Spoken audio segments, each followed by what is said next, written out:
may we request everyone to remain.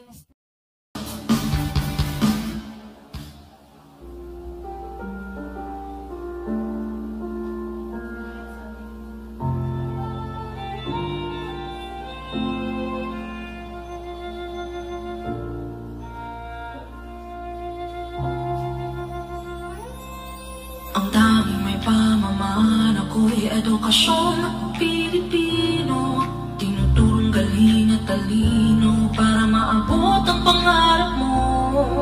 Ang tanging handog ko sa'yo'y edukasyong Pilipino, diskarteng mula sa puso, mamamangha ang mundo.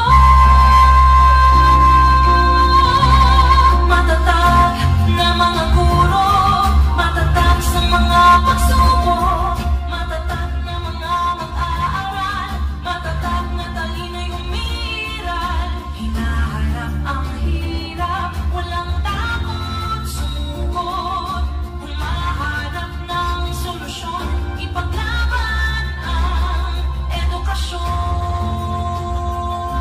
Kabataang Pilipino, Muslim o Kristiyano, lahat ng paniniwala, lahat ng katotohanan, may kapansanan, iba man kasarian.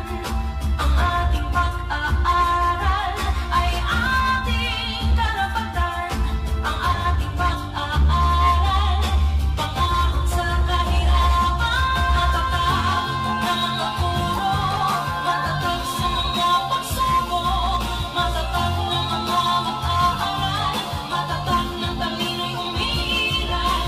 Hinaharap ang hirap, walang takot sumugod, humahanap ng solusyon, ipaglaban ang edukasyon. Ang tanging hari ko sa'yo'y edukasyong Pilipino, matapat ng pamamaraan, maunlad na kinabukasan.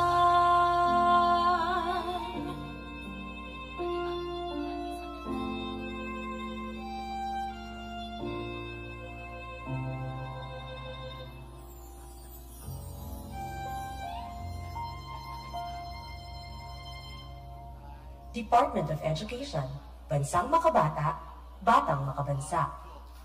Ladies and gentlemen, the Vice President of the Republic of the Philippines and Secretary of the Department of Education, Honorable Sara Z. Duterte.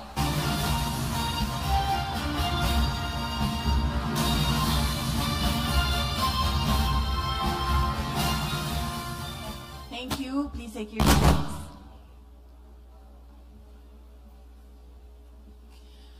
Mga kababayan, ladies and gentlemen, Assalamualaikum warahmatullahi wabarakatuh. Madayaw, maayong adlaw, kaninyong tanan, magandang araw sa inyong lahat.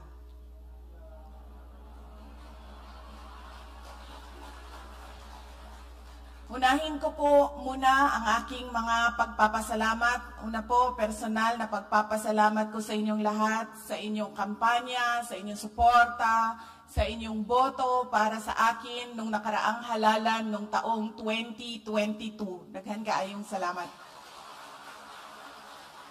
Pangalawa, ang personal pa rin na pagpapasalamat sa inyong suporta sa aking opisina, sa Office of the Vice President. Meron po kaming satellite office dito sa Island of Cebu.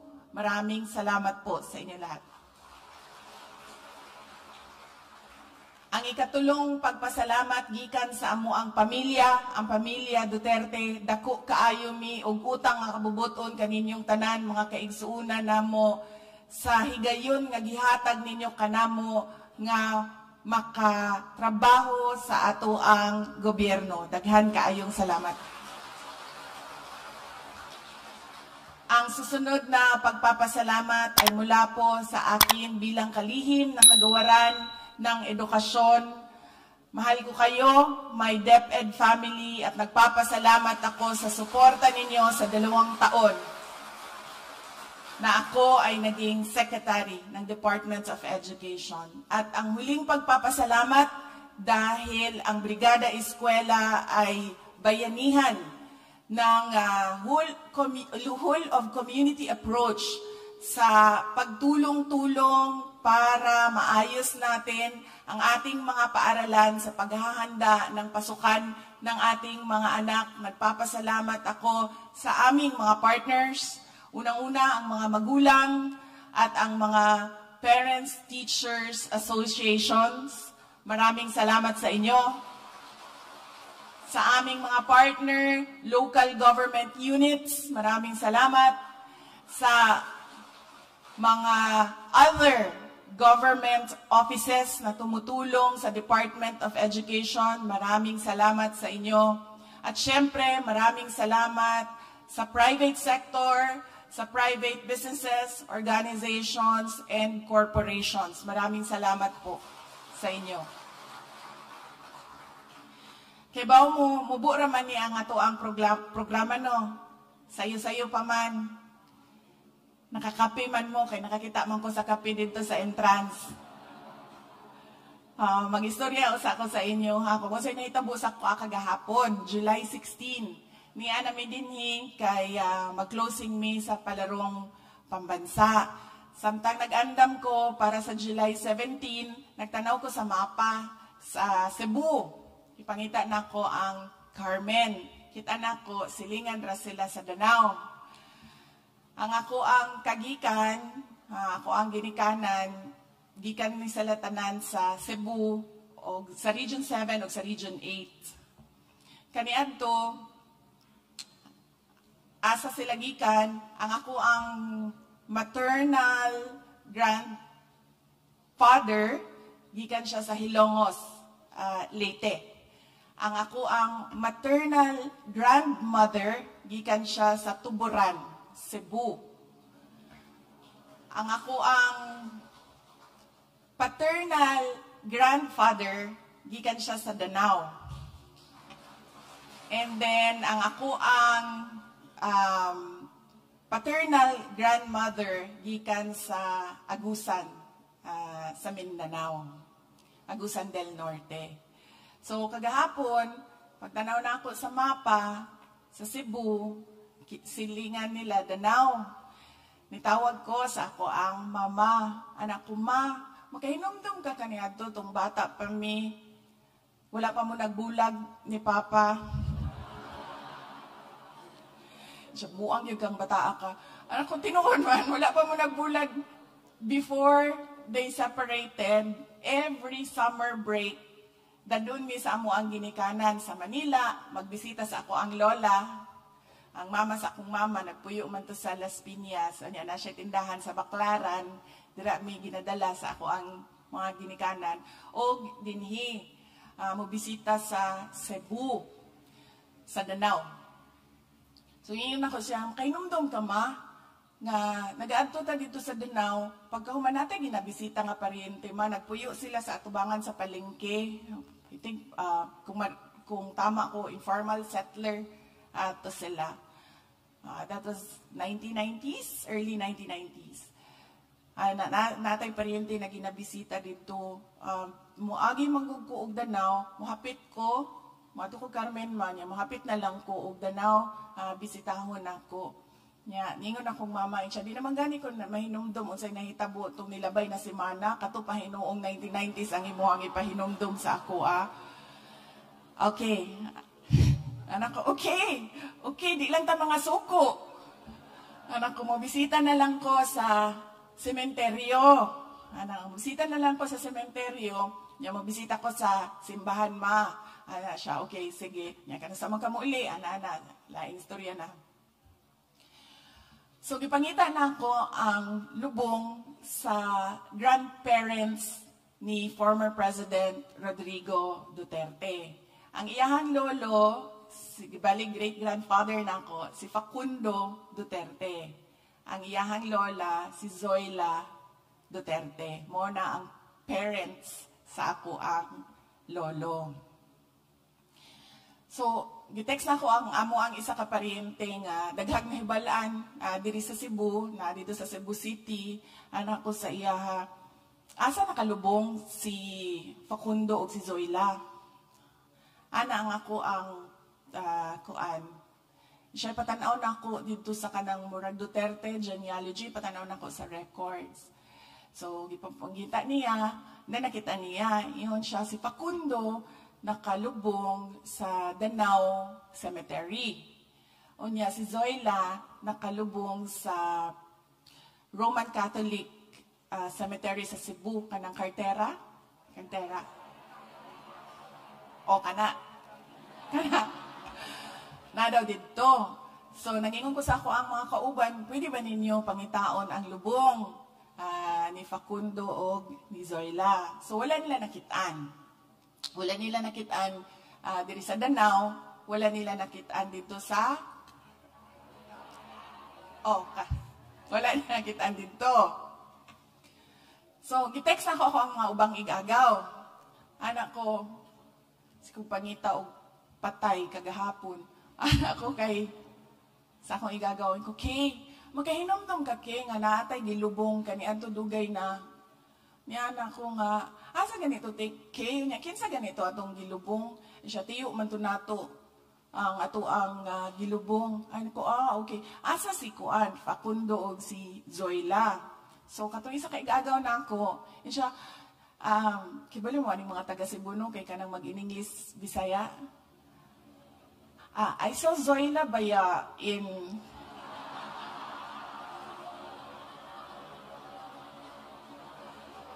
Kibali mo, peculiar na siya sa Cebu. Sa Davao po, ang mga batanon dito, mag-Tagalog, Bisaya.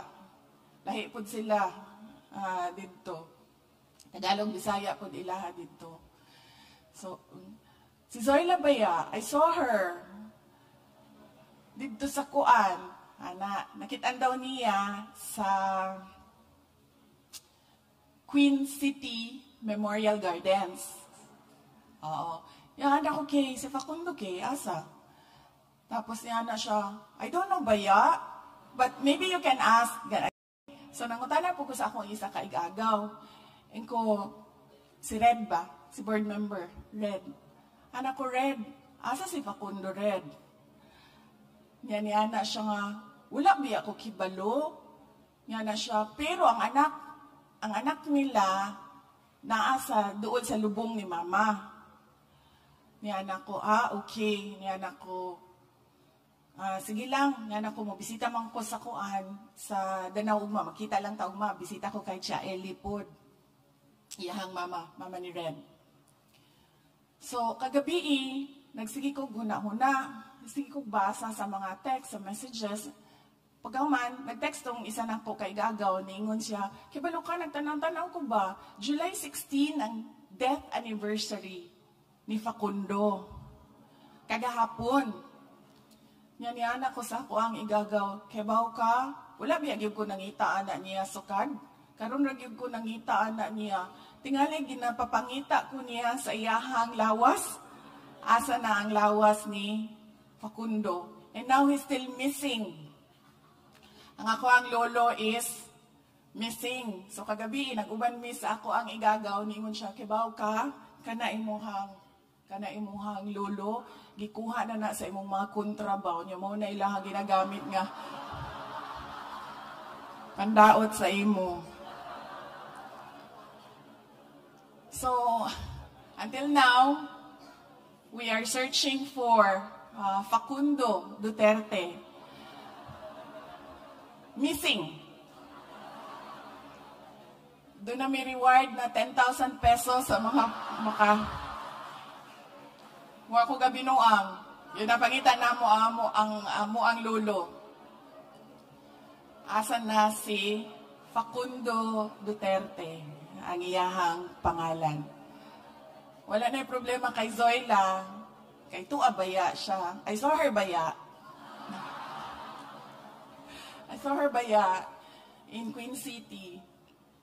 So, muna siya ang nahitabo sa ako kagahapon. Very unique memory for Cebu. wala man gyud ko'y dugo nga Tagalog except by marriage. Kaya nga ako ang bana, ang iyahang roots is from Batangas, mga Reyes, Medrano sa Batangas, ug mga Carpio sa Paway, Ilocos Norte. So mauna siya ang link lang nako sa Tagalog Islands, ang ako ang marriage kay Mans Carpio. So, we will proceed to Brigada Eskwela. Paunsa ta niabot diri sa Brigada Eskwela. Kaniadto matingala ko nganong mag-contest man ta aning Brigada Eskwela. And then ngano siya kana ganing stressful kaayo paminawon sa mga teacher, mayor pa man ko. Mayor pa ko kaniadto. Stressful kaayo paminawon ang mga maestra mangita og silig, pintura, unsa pa na ang ilahang mga kinahanglan para mag brigada eskwela. Kay kuno contest, kanang ingana, na ikuan siya sa performance, anang ingana.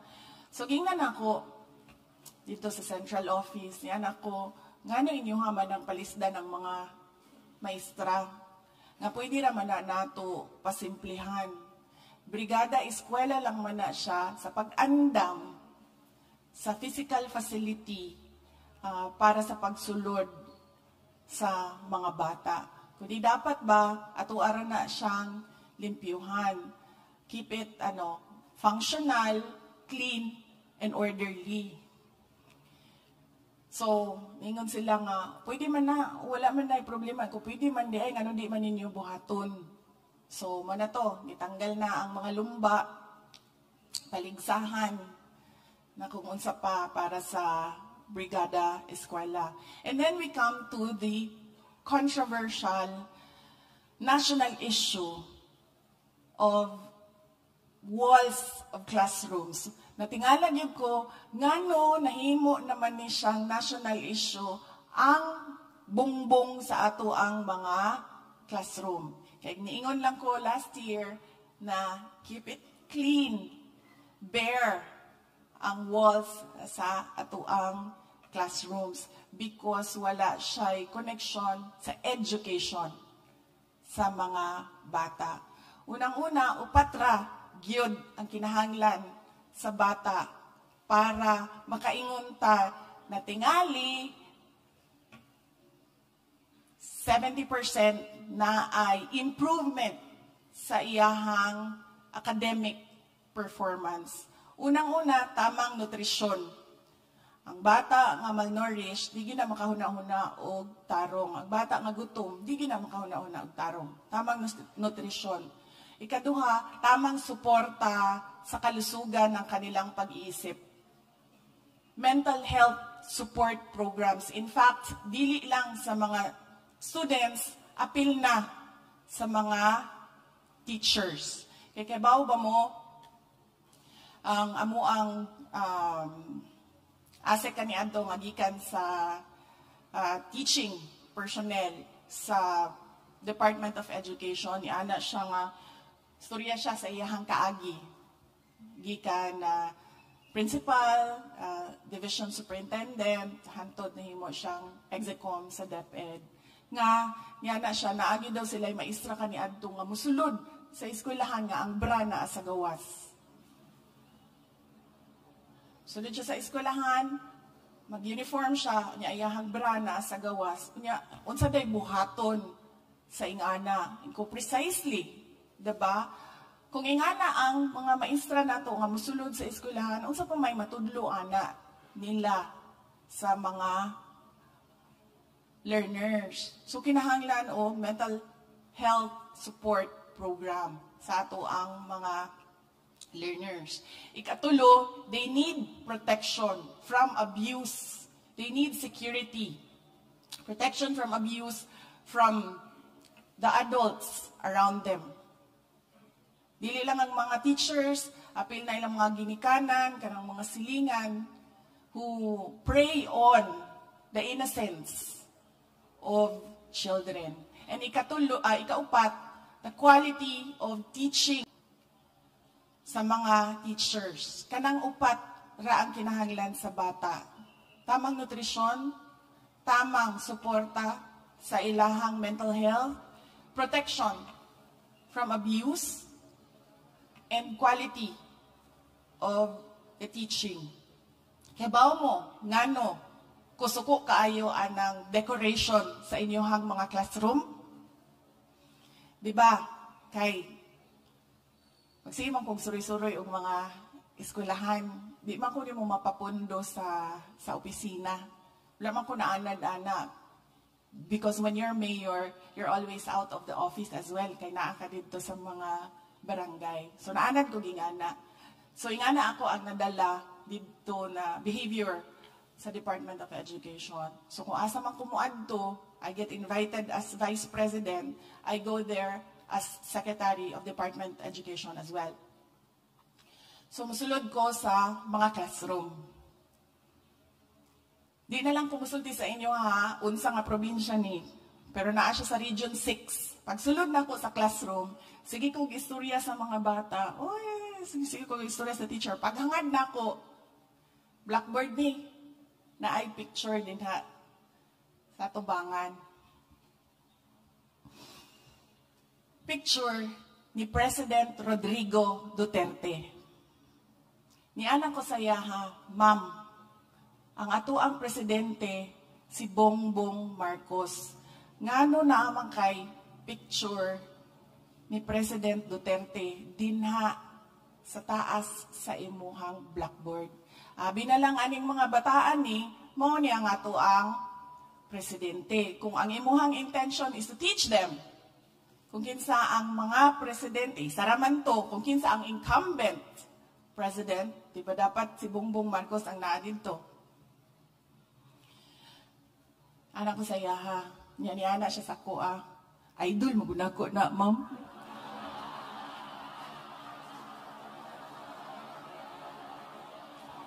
Unsay value sa education sa bata, sa ingon anak? Wala. Diba? Region 11. Sulod ko sa classroom. Tanaw ko sa iyahang bongbong na ang picture sa RD, dini noon parehas kadako atong kay President Duterte, pero ang picture sa RD, 2x2. Ang picture sa Division Superintendent, sa Assistant Division Superintendent, sa Principal, o sa teacher. Nandito sa bungbong. Yan natoy, o sa na ginabutang nga ni, monitoring something sa classroom, anak. Nandito. Pangutanan ako siya. Anak ko, sir, anak ko, ginatudluan ninyo ang bata kung kinsa ang RD, kinsa ang ato ang superintendent, kinsa ato ang assistant superintendent, o kinsa ka? Kada adlaw, nato ni ginatudlo sa iyaha. Nga niya na siya. Mo mag-order sa taas. Mo may sugo good sa amua. Yan ako tanggalan na. Ay kung sa may value, ana, na makamao mubasa ang mga estudyante kung naana din ang picture ninyo. Napaisa ka classroom. Mga picture ni Hello Kitty. Lain-laing pose ni Hello Kitty.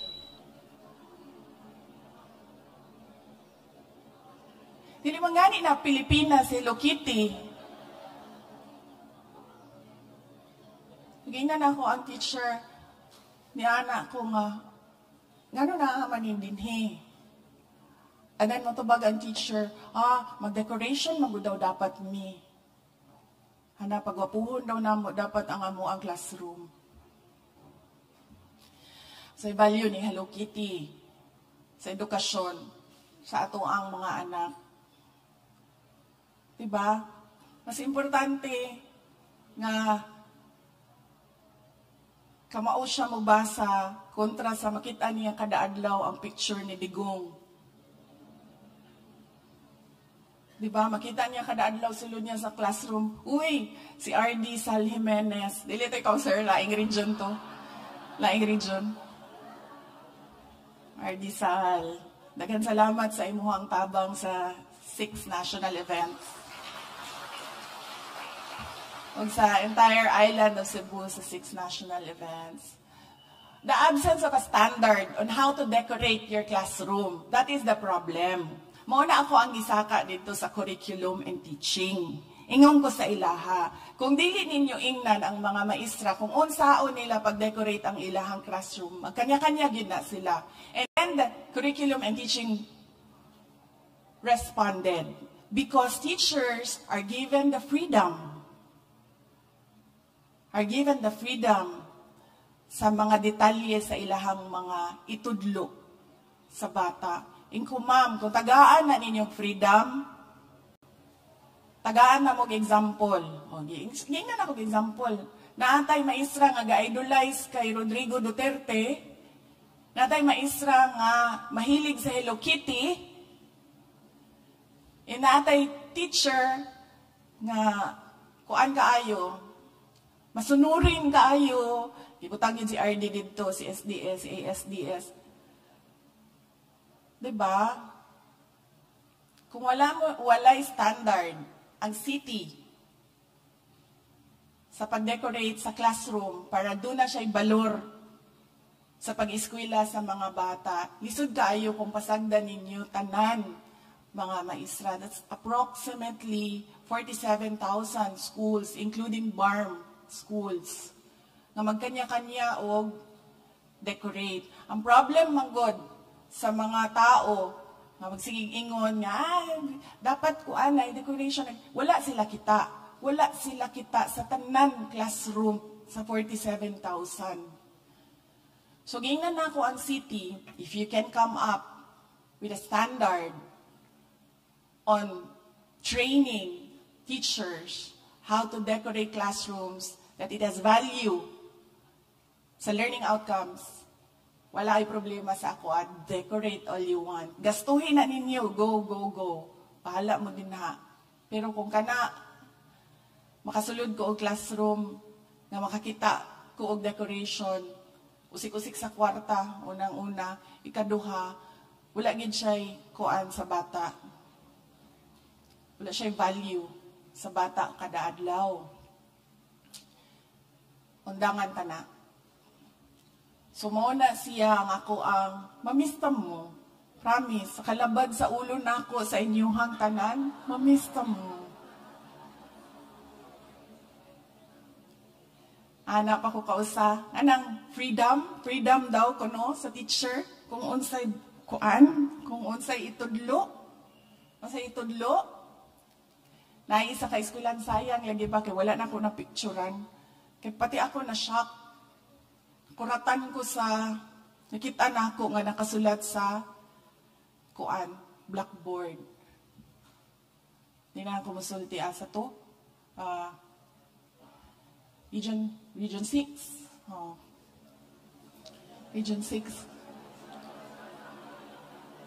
Ambot bitaw ni si Uytiko, no? Ibalik na siya sa Cebu.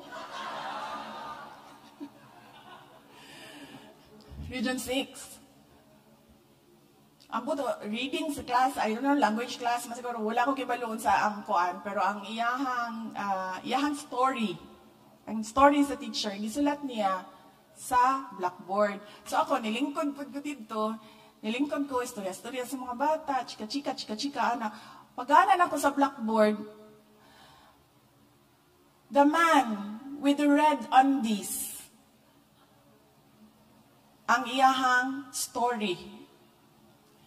Nga, naaday superpower ang red undies. Ingnan ako siya, kung ma'am, unang-una, it's not undies, it's underwear. Diba? So, reklamo ko sa curriculum and teaching. Okay, sila mag-inang mga experts. Di ba lisod kayo istoryahon ang city strand, no? Lisod yun kayo. Because they are the experts. Ano ko, ma'am? Nga naman tayo ingon ani sa field. Nga na tayo, the man with the red undies with superpowers. Nga na kung, dili na siguro nato na pasulaton ang mga maestra o ilahang kaugalingong istorya. Kaya basin unsa na lang na ilahang mga inarrate din ha sa mga bata. Gibiyaan ko sa kong bana, gibiyaan ko sa kong uyab, sininganan na ilahang mga istorya din ha. I understand freedom. Gingnan ako ang city. I understand freedom.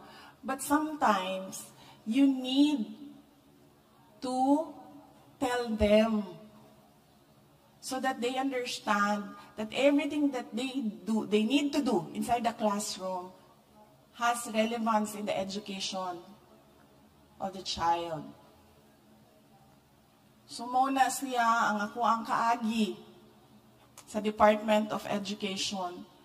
Muto ni anak ko, mag-mental breakdown na mag-tingali ko ani nila, biyaan ko na ni sila. But I will truly miss the Department of Education. Kibaw mo nga, no? Kay kanang, pagmingon gani, kagingani ang ato ang buhaton, instant, humanda yun na, mabuhat dayon na sa mga teachers. In one day, mayong ka, ingani ang ato ang buhaton, done. Mas paspas pa na sila sa army. Malihok, sa tinuod lang.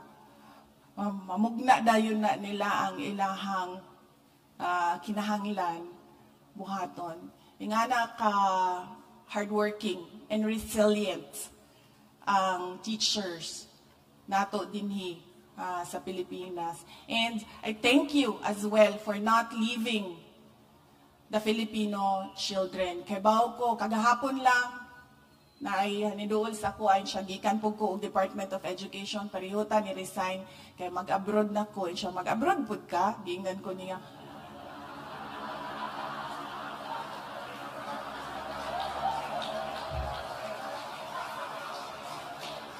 Kato ang kanang pinasimple lang na gusto makichismis, gusto chika, pero pasimple lang iyaha na siya, mag-abroad po ka. Wala lang ko nito bag. Sunod na lang ta mag-chismis, ma'am. Kanang mahuman na nato, tanan na ato ang kuan, turnover. Okay, so basahon na nako ang speech kay nagaingon na ang mga nasa kilid. Basaha.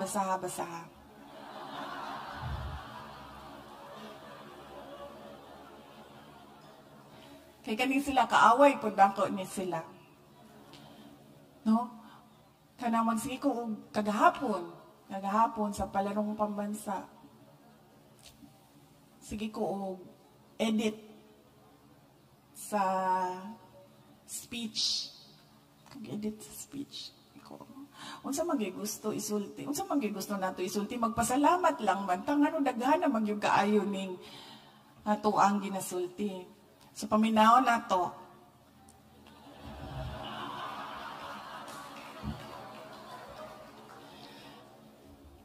Nangutan na siya. Ano ang unang pumapasok sa ating mga isipan sa tuwing maririnig natin ang salitang Brigada Eskwela? Oh, interesting.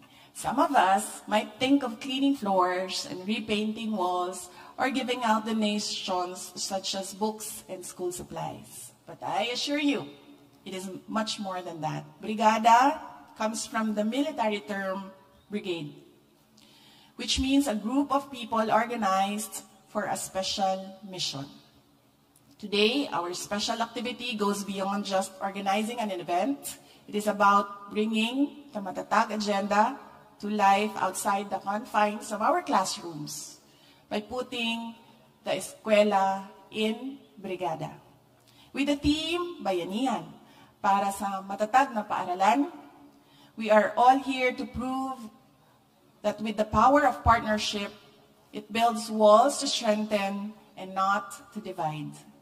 Today, we have a total of 72 partners standing strong with us in Bayanihan para sa matatag na paaralan. Daghang salamat sa amo ang mga partners. Let me highlight that DepEd's effort under the Matatag Agenda, Bansang Makabata, Batang Makabansa, we have made many strides to resolve basic education challenges. For school year 2023 to 2024, our basic education report puts emphasis on first, making schools safe for children. Second, strengthening the mechanism in safeguarding the learners against all forms of violence, discrimination, and dangers. And third, but not the least, underscoring the welfare of learners, which comes hand in hand with the promotion of inclusivity in schools. Building on what we have accomplished in the past, DepEd renews its commitments for school year 2024 to 2025. And we understand that we cannot do this alone. That to achieve, we must muster the support of many, of like-minded people and dedicated people. Ang totoong matatag ay ang pag-amin na hindi natin kaya mag-isa at kailangan natin ng kasama, katuwang, kauban, kadwa o kaupod. That is why we are here today to reaffirm our spirit of community and rally together as partners to protect and promote the right of every Filipino to quality, equitable, culture-based, and complete basic education. The Department of Education has been diligently preparing for the opening of classes each year, with Brigada Eskwela leading the way. In the 2023 edition, we amassed a total of 5.56 billion pesos in resources, including volunteer man-hours and materials. This demonstrates that there is strength in numbers and even greater strength when we come up and show up together. When we come and show up together. Tuwing Brigada Eskwela, binibigyang diin natin ang pangangailangan na matugunan hindi lamang ang kakulangan sa ating mga paaralan, kundi pati na rin maipakita ang pangangailangang magsama-sama at magtulong-tulong dahil ito ay gawaing sosyal at kultural na isang refleksyon ng katutubong kaugalian na bayanihan. And this bayanihan, we will be put to waste if we do not continue to show what matatag means in our own little way. Let us hope that our learners will be ready for the opening of classes and for the challenges that they will be facing. As they look at the four walls around them, may they be reminded not just of the resources that are provided, but of the bayanihan experience that we shared. May they know with certainty that behind them there is always a brigade of education stakeholders and advocates that will continuously stand for them no matter what. Mga kababayan, patuloy po tayo maging matatag tungo sa pagtaguyod ng isang bansang makabata at mga batang makabansa. Ang lahat ng ginagawa natin ay para sa Diyos, sa bayan, at sa bawat pamilyang Pilipino. Shukran.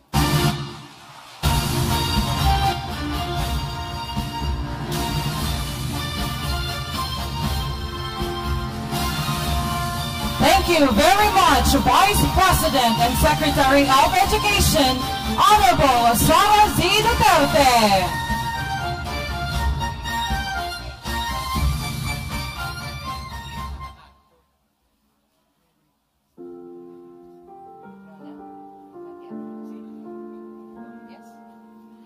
This time, in order to seize this grand momentous occasion, may we request our dear audience to please stand for the crowd shot.